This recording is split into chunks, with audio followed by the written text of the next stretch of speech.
A gente tem na nossa sociedade, na literatura, de modo geral, há histórias longas e há histórias curtas. Há histórias na Bíblia que são como um comercial de 30 segundos. Outras são tão longas assim como uma série de várias temporadas. Aqui nós temos diante de nós uma minissérie, que vai aí do capítulo 13 até o capítulo 16 do livro de Juízes. Essa primeira parte que lemos faz parte aí do primeiro episódio, nos apresenta o contexto dos acontecimentos. A primeira frase nos dá o tom. Os israelitas voltaram a fazer o que o Senhor reprova. Ora, voltaram a fazer porque já tinham feito antes. Então estamos em uma época, em um tempo, em que o povo regularmente desobedecia ao Senhor. Os pecados se repetiam. Era um ciclo vicioso de pecado, de desobediência, de afastamento de Deus. O pecado era a regra. Era uma situação espiritual que atingia a sociedade inteira, o povo como um todo. Difícil era achar quem fizesse o certo. E a reação de Deus foi entregar aquele povo inteiro na mão dos seus inimigos. Quem levou o povo de Israel para aquele lugar foi o próprio Deus. Aquele lugar, aquela terra, deveria ser uma terra de bênção. Aquela famosa expressão, terra que mana leite e mel. Lugar de relacionamento com Deus, lugar de comunhão, de serviço, de missão.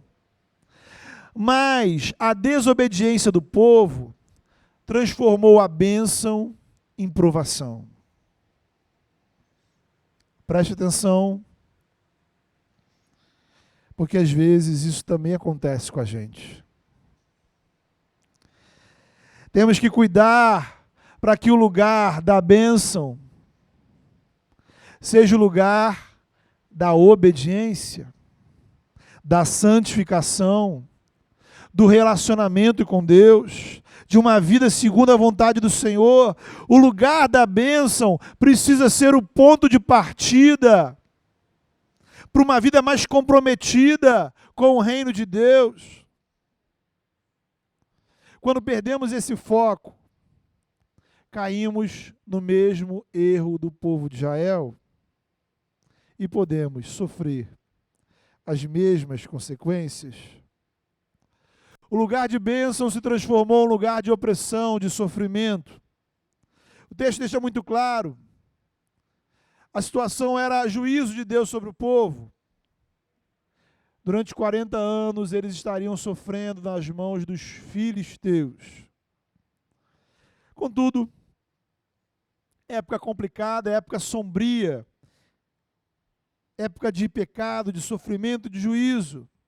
Mesmo em épocas assim, milagres acontecem. Mesmo nas circunstâncias mais adversas, o agir de Deus está presente.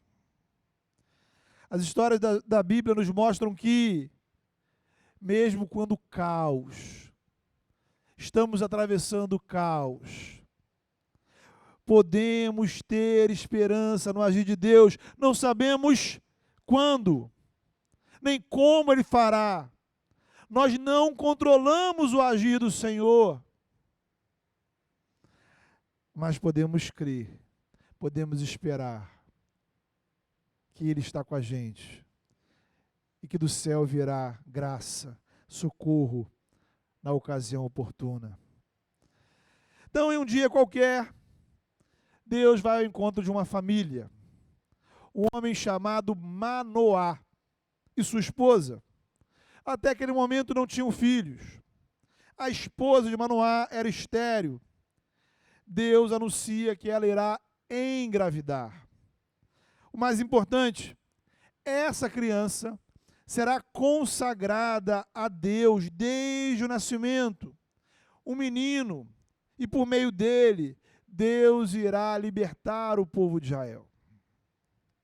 Veja o que é a graça de Deus. a situação espiritual do povo naquele momento não tinha mudado.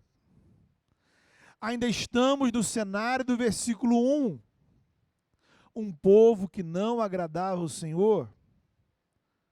E como normalmente acontece, Deus tomou a iniciativa, Deus interveio, Deus provê salvação para aqueles que não estão procurando por Ele. Você não merece, você não pediu, você não buscou, mas Deus foi o seu encontro. O Evangelho te encontra, a graça te encontra, a graça veio e te surpreende. E aqui termina o primeiro episódio da nossa minissérie. Então você tem um cenário de caos, sombrio, opressão, sofrimento, e de repente uma notícia que traz esperança. Um milagre aconteceu, Deus interveio, uma criança vai nascer. Agora, nesse mesmo capítulo 13, versículos 24 e 25, diz assim: a mulher deu à luz o menino e pôs-lhe o nome de Sansão. Ele cresceu e o Senhor abençoou. E o Espírito do Senhor começou a agir nele, quando ele se achava em Maanedã, entre Zorá e Estaol.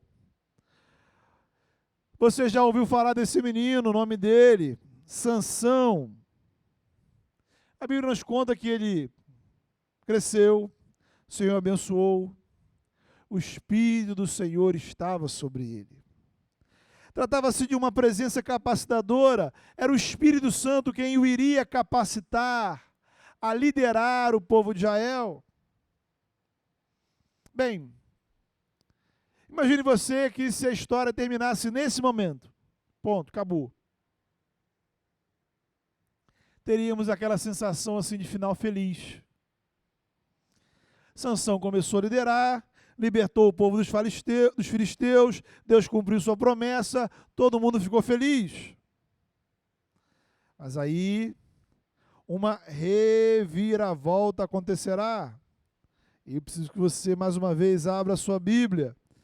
E agora a gente vai para o capítulo 14, versículos de 1 a 3.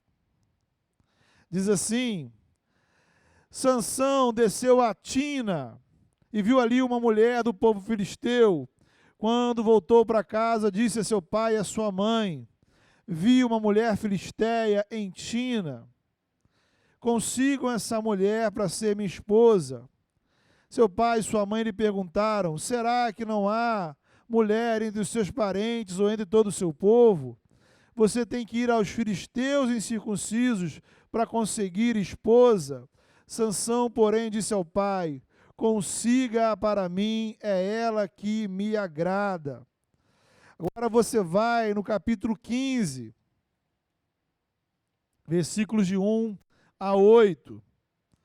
Diz assim: algum tempo depois, na época da colheita do trigo, Sansão foi visitar a sua mulher, levou-lhe um cabrito.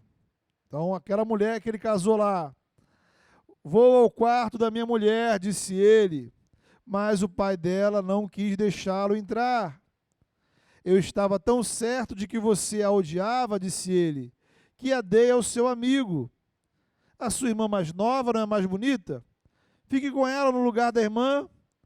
Sansão lhe disse: desta vez ninguém poderá me culpar quando eu acertar as contas com os filisteus.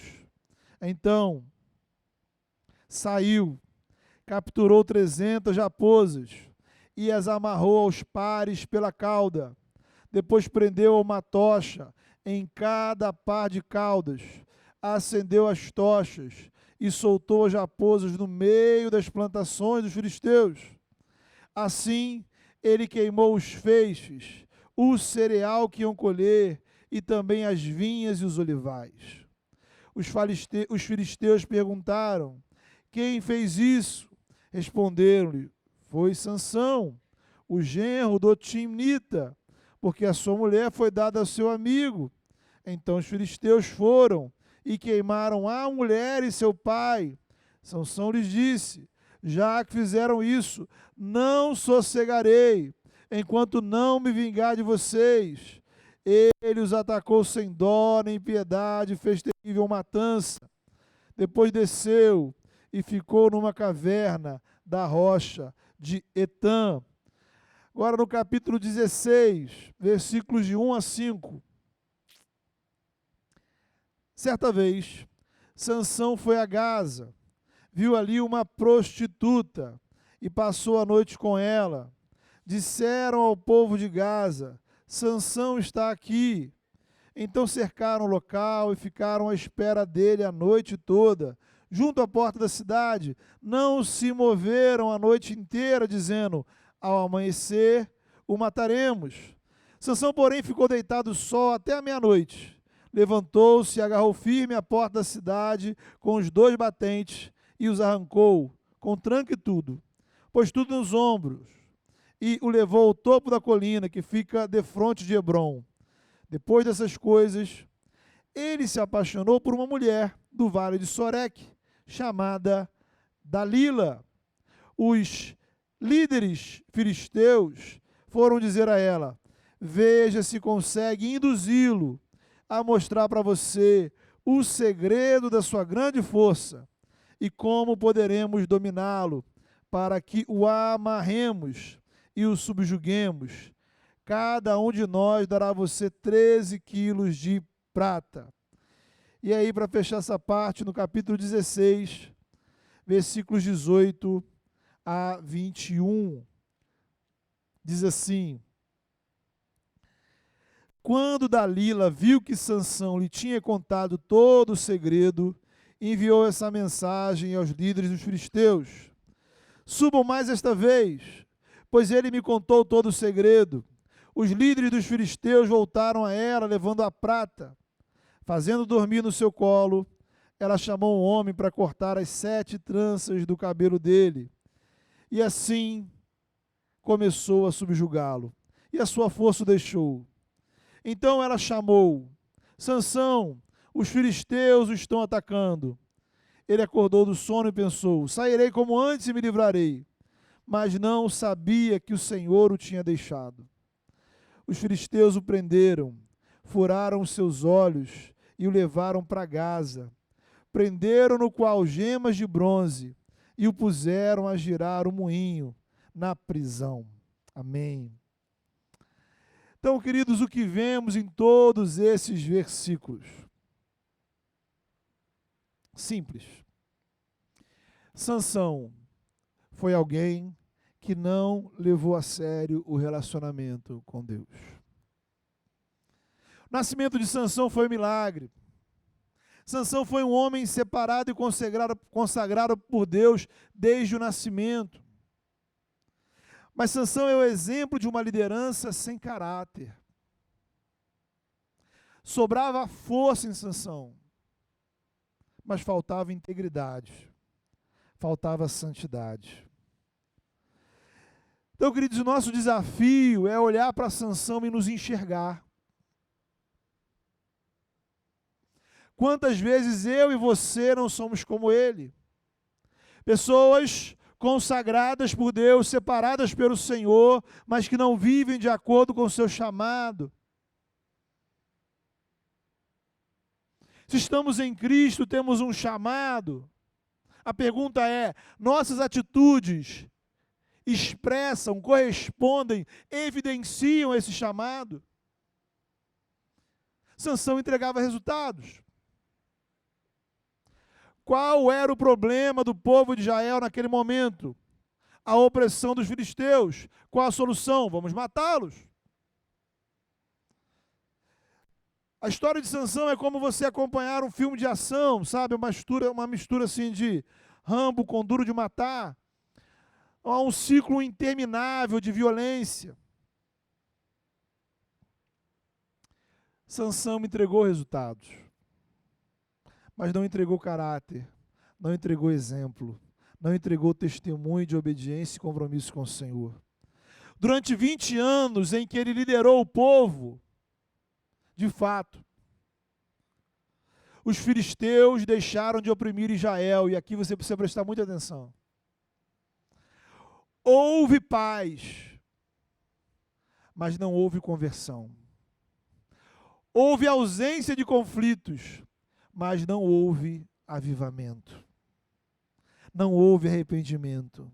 Não houve mudança espiritual. O povo de Israel não passou a buscar mais o Senhor por causa de Sansão. Em nenhum lugar da história afirma-se que o povo deixou seus ídolos por causa de Sansão. Aqui é interessante observar, queridos, que nós somos exatamente assim.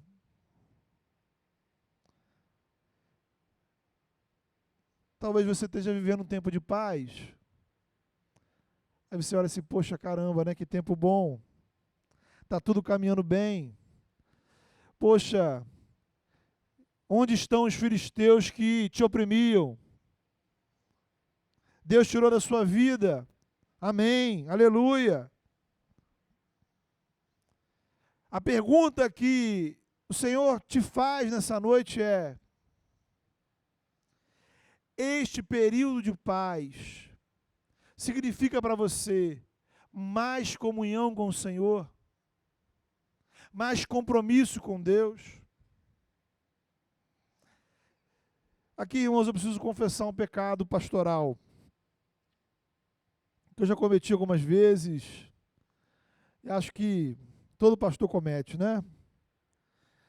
É que às vezes o pastor sente saudade da tribulação dos irmãos.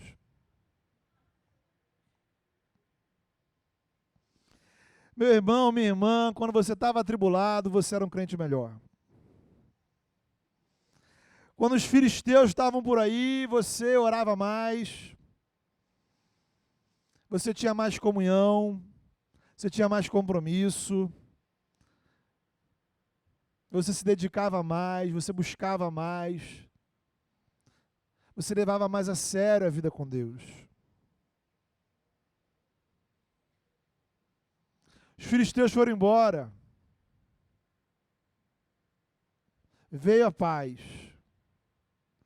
Mas não houve conversão. Não houve arrependimento. Não houve mudança de atitude. Não houve quebrantamento. Vê se não é assim. Problemas foram tirados da sua vida. E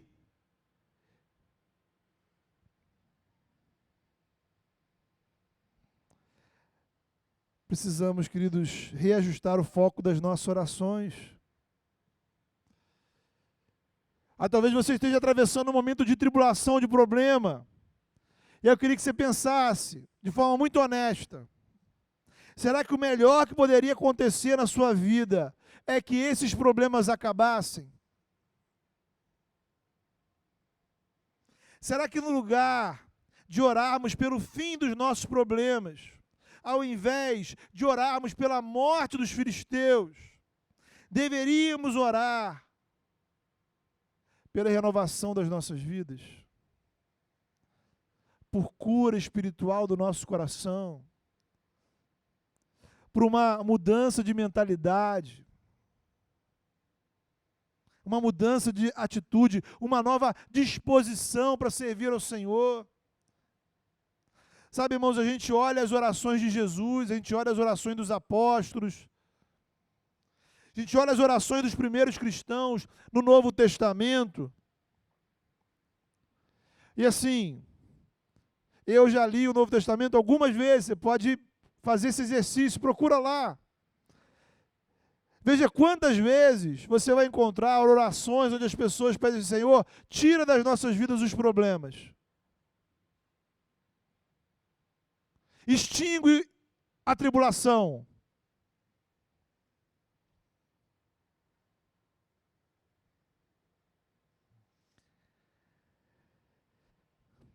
O exemplo de Sansão, o mau exemplo de Sansão, nos lembra também que o Evangelho não é apenas sobre fazer coisas para Deus. Há um refrão que vai ressoar no Antigo Testamento. O Senhor prefere a obediência no lugar dos sacrifícios. Sabe, o relacionamento com Deus não se resume a bater metas e a entregar resultados. O relacionamento com Deus envolve uma vida integral. Queridos, quantas vezes ao longo da história as igrejas ou a igreja e os cristãos agiram como Sansão?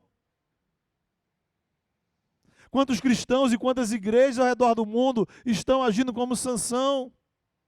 Muito serviço religioso, pouco caráter. Muita coisa sendo feita em nome de Deus, supostamente para Deus, por gente espiritualmente vazia. Serviço sem relacionamento com Deus.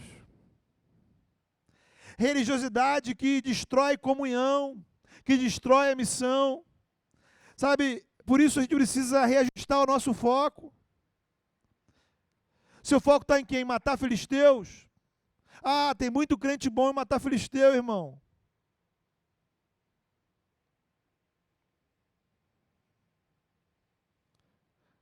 Mas para ouvir o chamado de Jesus, para se consagrar aos pés de Jesus, para colocar os seus interesses em segundo lugar, para se encher do Espírito Santo, para servir aos interesses do reino, naquilo que não é a sua vontade, não é a sua disposição natural, é difícil. O chamado de Deus para a sua vida não é apenas o cumprimento de uma tarefa.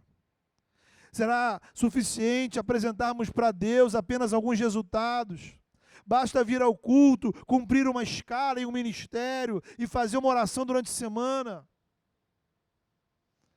Então, irmãos, a história de Sansão nos desafia a repensar o nosso lugar na história de Deus. E aí, há um detalhe que eu queria te chamar a sua atenção, que talvez você não percebeu. Era a vontade de Deus que Israel derrotasse os filisteus, ok? Era a vontade de Deus que Israel tivesse paz naquele período. Deus usou Sansão, ok? Sansão foi instrumento. Mas Sansão não teve comunhão com Deus enquanto serviu a Deus. Compreende isso? Vou falar uma coisa para você que é muito importante, muito séria. Nem todo mundo que é usado por Deus tem comunhão com Deus. Existe resultado. Por várias razões. Mas nem sempre existe espiritualidade sincera.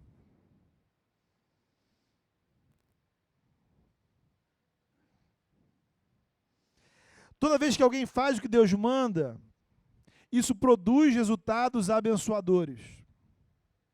Mas nem sempre quem executa o que Deus manda participa da bênção. Exemplos simples e práticos. Um pastor, não importa quem seja, qualquer um que abrir a Bíblia e pregar o Evangelho, pessoas serão abençoadas. Quando irmãos tocam e cantam músicas que expressam o Evangelho, pessoas são abençoadas. Quando um necessitado é ajudado pela igreja, essa pessoa é abençoada. Pessoas são abençoadas porque Deus ordenou que estas coisas fossem feitas. E Ele atua por meio da pregação, dos louvores, da caridade. Agora, o coração das pessoas que executam isso, o coração de quem prega, o coração de quem toca, o coração de quem canta, o coração de quem age no serviço de caridade.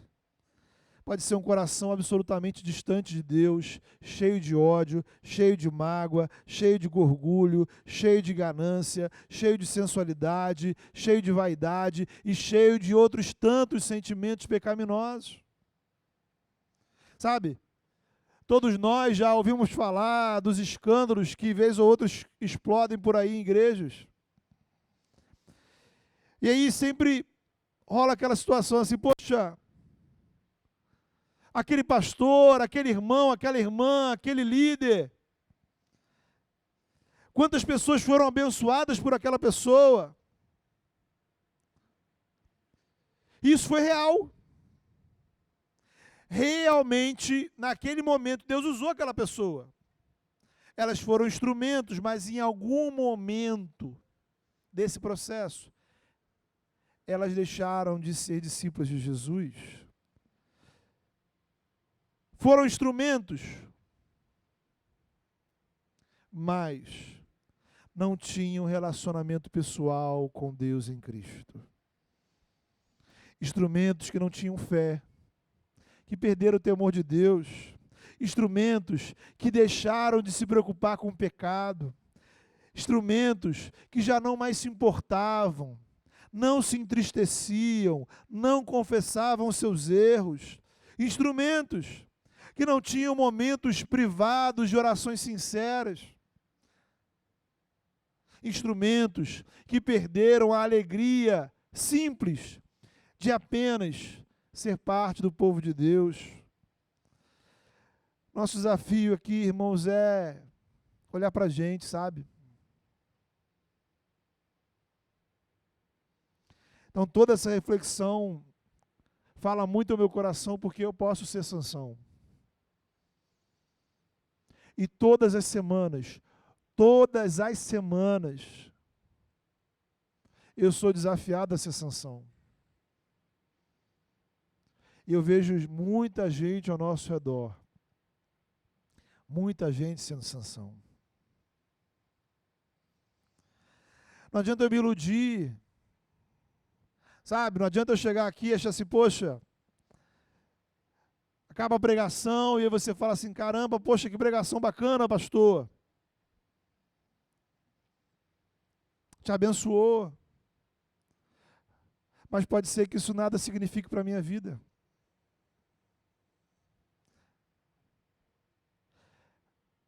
Guarda esse princípio, que é um princípio muito sério.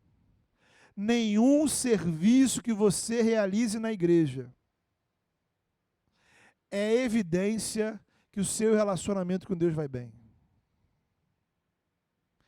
Nenhum serviço que você execute na igreja é evidência de que o seu relacionamento com Deus vai bem. Um serviço bem executado não é evidência da presença de Deus na minha vida.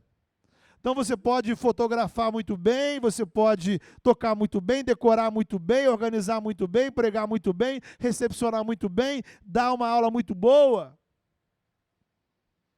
E está muito mal espiritualmente. Ah, óbvio, né? Não quer dizer que a gente precisa estar bem para servir o Senhor. Perfeição espiritual não é condição para servirmos. O ponto aqui é que a gente não pode se iludir com o serviço. Isso quer dizer que às vezes a gente deveria servir chorando. Porque a gente tem consciência dos nossos pecados. Então a gente deveria servir com mais consciência dos nossos pecados e olhar menos para as nossas habilidades. Isso quer dizer que deveríamos orar antes, durante e depois do serviço. Ter a honestidade de reconhecer que muitas vezes o nosso serviço será executado por uma mente dominada por maus sentimentos, maus pensamentos. Isso quer dizer que vamos servir e orar com sinceridade pelos nossos pecados. Não vamos fingir. E vamos procurar, irmãos e irmãs, que vão nos ajudar a lidar com os nossos pecados, com as nossas fraquezas. Então, por um lado, todo serviço é sim uma consequência do relacionamento com Deus. Se você ama o Senhor, se você leva a vontade de Deus a sério, eu imagino que você terá desejo de servir, de cooperar com o reino. Por outro lado, a gente não pode se acomodar, irmãos, achando porque de repente a gente cumpre uma escala, a gente faz parte de um time, a gente está ajudando a igreja nessa área, naquela área, e por conta disso a gente está em comunhão com Deus. Não. Para terminar a nossa minissérie, queria mostrar para você que esse texto nos aponta para Jesus de duas formas. Em primeiro lugar, queria que se comparasse o modelo de Sansão com o modelo do Evangelho. O padrão de Sansão é o padrão da força. A liderança baseada na força. O sucesso baseado na força. A vitória que depende de você ser mais forte que os seus inimigos. Precisamos nos impor, nos intimidar, ou melhor, nos impor, intimidar. E aí a gente começa a pensar, precisamos ser uma igreja forte, poderosa. O modelo do Evangelho é diferente. Alguns textos do Novo Testamento nos mostram isso. Paulo, em 2 Coríntios 12, vai dizer assim, ou melhor, o Senhor disse para Paulo, né? A minha graça te é suficiente, porque o meu poder se aperfeiçoa na fraqueza. E aí ele vai dizer, por amor de Cristo, regozijo-me nas minhas fraquezas. Olha que coisa! Nos insultos, nas necessidades, nas perseguições, nas angústias.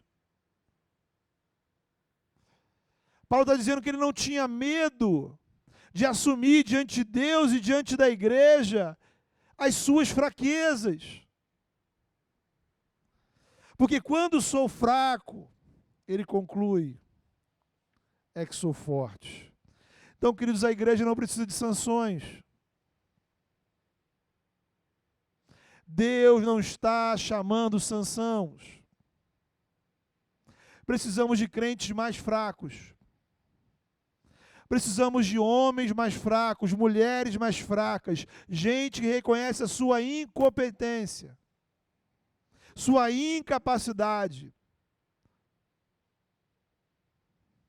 sua limitação, seu medo, sua dor, seu trauma. Gente que assume sua fraqueza e se lança aos pés de Cristo. Gente fraca que busca se encher do Espírito porque se entende vazio. E sabe que esse vazio não dá conta. Gente como Moisés que ora, Senhor, se o Senhor não for comigo, eu não arredo o pé daqui. Gente fraca que não tem medo de pedir ajuda.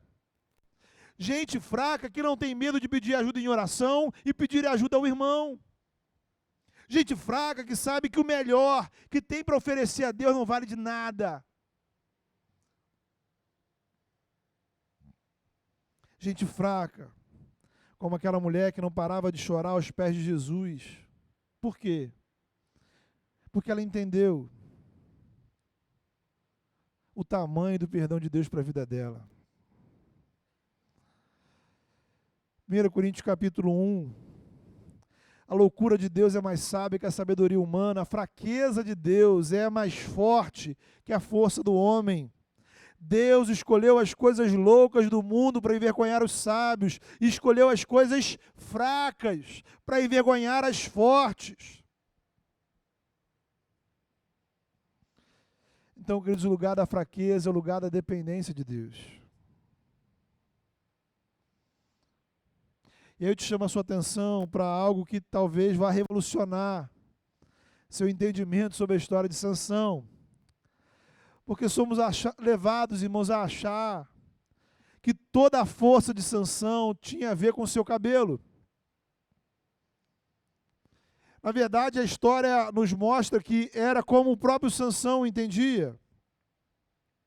Porém, se você for olhando a história com atenção, você vai observar algo diferente. A liderança de Sansão começou quando o Espírito do Senhor começou a atuar na vida dele. As demonstrações de força de Sansão na história são quando o Espírito Santo o capacita. Quando ele mata um leão com as próprias mãos, o Espírito do Senhor estava sobre ele. Ele mata 30 homens, o Espírito do Senhor estava sobre ele. Ele mata 1000 homens, o Espírito do Senhor estava sobre ele. Então a fonte da força de Sansão não era o seu cabelo.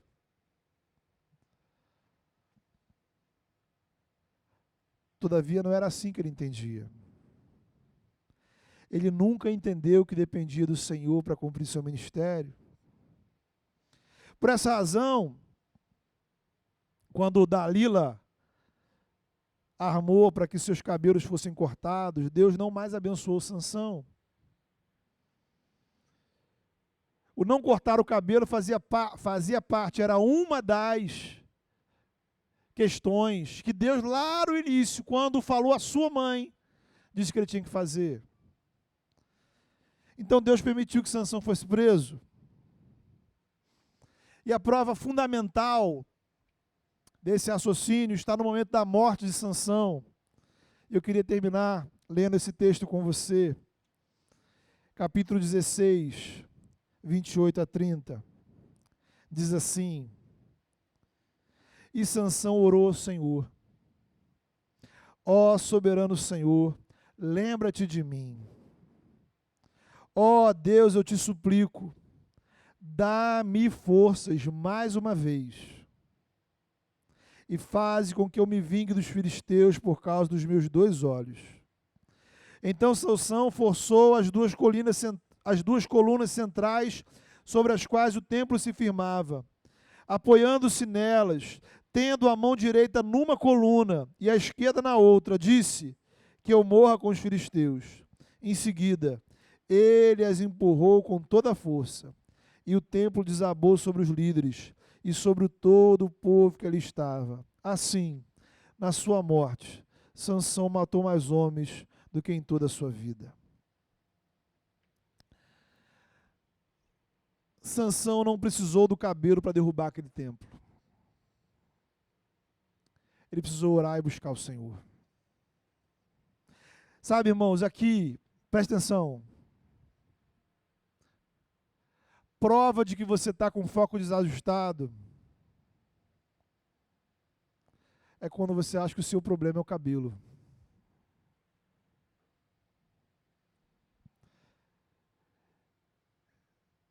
E a gente está preocupado com força física, com dinheiro, com inteligência, com capacidade técnica, com conhecimento, com trabalho. E aí, de repente, você perde alguma dessas coisas. E aí você se desespera. Porém, a graça de Deus nos consagrou para vivermos independência de Deus. O exemplo ao contrário de Sansão é o de Davi diante de Golias.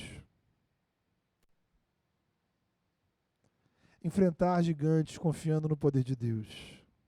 Então, confiar em Deus, né, não é uma posição passiva. Confiar em Deus não é ficar sentado assistindo Golias. Confiar em Deus não é se esconder dos problemas. Confiar em Deus é ir para a briga, é ir para o campo de batalha. E, eventualmente, iremos enfrentar os filisteus. Mas nós vamos no poder do nome do Senhor, nós vamos da autoridade do nome de Jesus, nós vamos na capacitação, na unção do Espírito Santo. nós vamos em humildade, sabendo que a gente não tem nada. Por isso a gente não vai sozinho. A gente vai com o Senhor e com nossos irmãos. A gente vai com um bando de gente fraca, um bando de gente incompetente, um bando de gente que não tem nada para oferecer. Mas um bando de gente que foi lavada e redimida no sangue de Jesus. E essa é a gente que a gente vai, porque esse é o nosso povo. Essa é a luta que o Senhor nos mandou lutar. A força que você precisa para a vitória da sua vida é a força que vem de Cristo, é a força da cruz, é a força de assumir sua fraqueza diante do Senhor, de reconhecer sua necessidade. Então a sua força está em você abrir mão da sua força. É a força da fraqueza. A força de você enfrentar seu medo, sua vergonha, seu orgulho e se prostrar diante de Jesus. Para admitir que às vezes você está na igreja, você está servindo, você está fazendo um monte de coisa para Deus. Está matando o filisteu. Mas está bem distante do Senhor. Te falta comunhão com Deus, te falta santidade, te falta comunhão com os irmãos. Você está vazio. Uma vida vazia de obediência ao Senhor. Então, meu irmão, minha irmã, se você tem condições, eu queria desafiar você a orar e apresentar diante de Deus a sua fraqueza.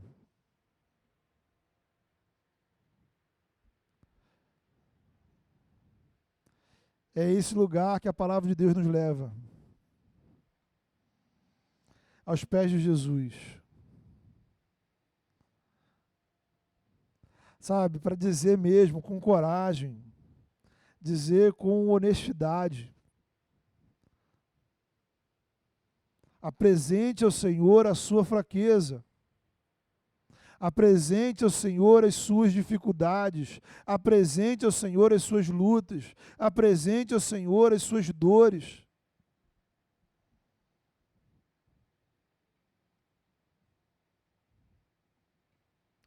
Não dá para continuar assim.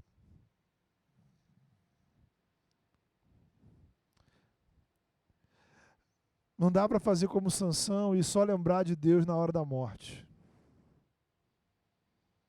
Deus ouviu a oração.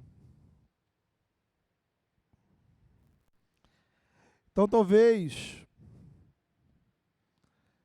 por mais errada que esteja a sua vida, Deus vai ouvir sua oração.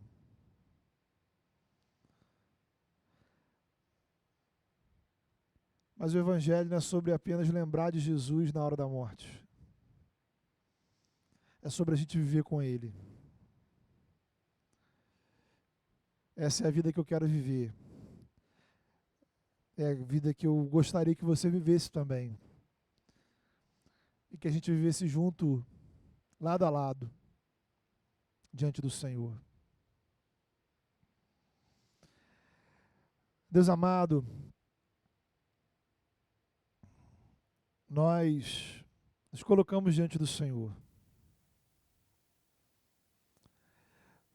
Pai, a gente sabe que diante do Senhor não adianta a gente fingir, Senhor, porque o Senhor conhece o nosso coração. Mas tantas vezes, ó Pai, a gente evita essa conversa sincera, Senhor.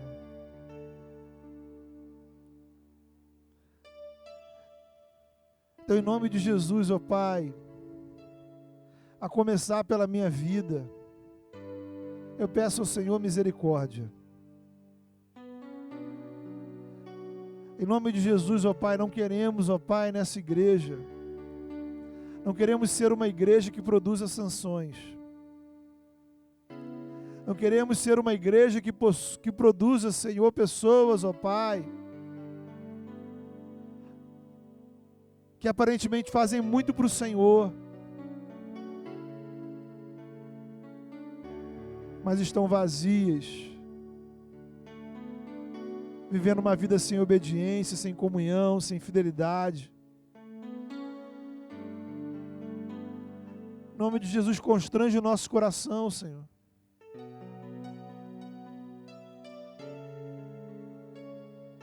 É tão fácil a gente se perder, Senhor.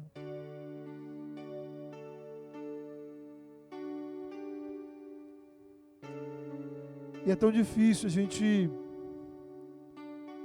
ocupar esse lugar, Senhor, de vulnerabilidade, de reconhecer nosso pecado. Às vezes o pecado está aqui na nossa mente, a gente sabe que ele é real, mas a gente tem dificuldade de até mesmo confessá-lo ao Senhor.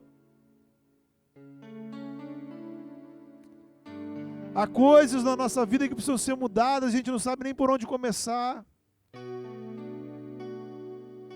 A Deus, que o Teu Espírito Santo constranja nosso coração. Que não precisemos, ó Pai, chegar ao leito de morte, a uma situação terminal, para se quebrantar diante do Senhor.